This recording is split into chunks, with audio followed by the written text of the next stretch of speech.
প্রতিবেদন এমন কোনো কাজ করার কেউ সাহস পায় নাই।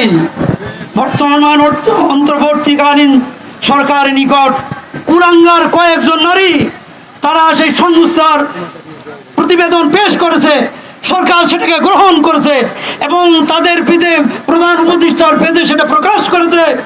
ঈমান যদি থাকে মুসলমান সত্যিকার মুসলমান যদি আমরা হয়ে থাকি, এর বিরুদ্ধে কেউ করতে পারে না।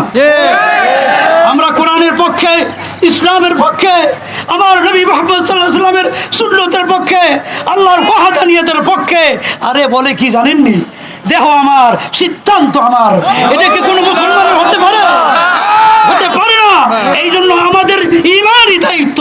কেউ যদি এর বিরুদ্ধে কথা বলে চুপ থাকে, তারও ঈমান থাকবে না।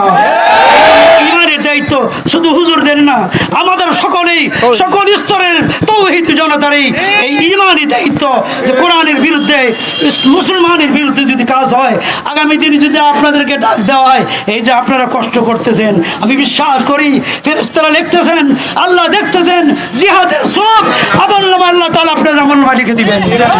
বান্দার আশায়, আল্লাহর খাঁটি গোলামের আশায় যে আল্লাহ আমার এই আমলকে কবুল করে জান্নাতের জন্য প্রস্তুত করতে দিতে পারে। এই জন্য ইনশাআল্লাহ আগামী 3 তারিখ মহাসম্মেলন হেফাজতে ইসলাম বাংলাদেশের পক্ষ থেকে এই মহাসম্মেলন যদি কামিয়াব হয়, তাহলে ওরা গর্তের ভিতরে লুকিয়ে যেতে বাধ্য হবে।